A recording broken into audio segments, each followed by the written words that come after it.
Okay, so ready? Let me just touch. Ready? Okay, so now I'm back here.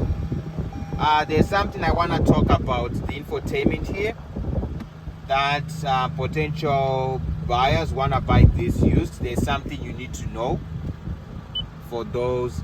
Now, when you get in, this is all you're gonna see for those who have like Android phones. I used to have an Android phone myself when I first bought this vehicle, and when I bought this vehicle, it had navigation, but that navigation was like a free trial for 3 years. They call it the Scout GPS, but that app, if I'm being honest with you guys, as a user, it wasn't that great. But once, and that's also another reason why I switched to an iPhone, is because this only came with Apple CarPlay at the time. So if you're looking to get like both Android Auto and Apple CarPlay, get the 2021 model and above. But as for the 2020, if you still like the 2020, just know that it doesn't have the Android Auto. But it doesn't necessarily mean that your Samsung or your Android phone doesn't work. It still works. So with your Android phone, this is the best you're gonna get, as you can see. So right here, obviously, I have my contacts and then the Bluetooth. So whatever music you're playing on your phone, your Spotify or Apple Music or whatever, it can play on here. So everything else you can do, even taking phone calls. Oh, and one thing I like about this thing, now that I'm looking 2025, I like the physical buttons. Most cars now, all the buttons are embedded inside the screen. So imagine if it freezes during the winter time, you might have issues, but I like the physical buttons here. So that's one thing I'm beginning to appreciate more. So for the phone, like for example, yeah, see all my contacts here. And then as for the apps, yeah, see right now it's circling this door, and there's the Scout GPS door, which I don't even really use anymore. You're better off with Google Maps or Waze if you have an iPhone. It's way better. And then for the audio, and then you go source, then you can play Bluetooth, aux. So if I had to plug my phone right now, it will say iPhone for Apple CarPlay. And then now playing and browse, connect. Yeah, see, I have all other phones. So my phone right here, and that's my dad's Samsung right there, and then that's my sister's phone. Normally they play that when I'm away.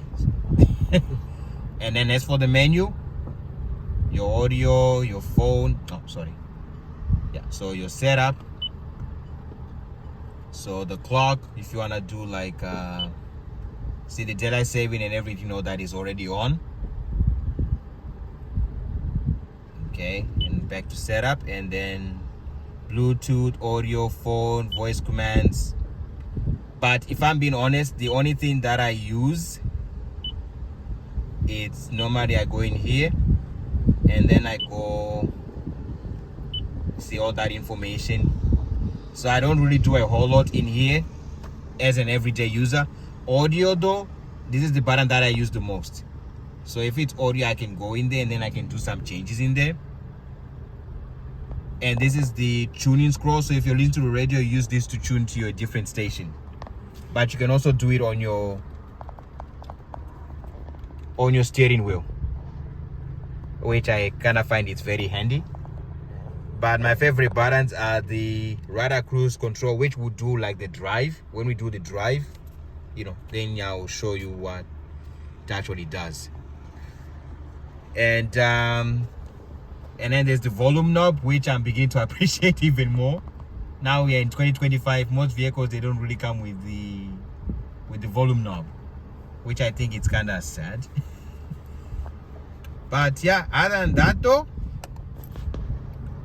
that's about it. And the AC blows cold. I've never had any issues at all. So that's one of my favorite things that I'm beginning to appreciate in this vehicle. There's nothing much to mention. So yeah, but if you were to, so the only thing you can see on this screen though is the mapping. So for those who have like the Android phone, the cheapest option that I could recommend is to get like a mount. Just think of like a Corolla from 2014 up to 2019. They have the engine that I showed you at the front. So that engine was only available until 2022, but from 2023 and above is the 2-liter, the one with the physical first gear. But this one doesn't, but I will show you when we go for a drive how it drives.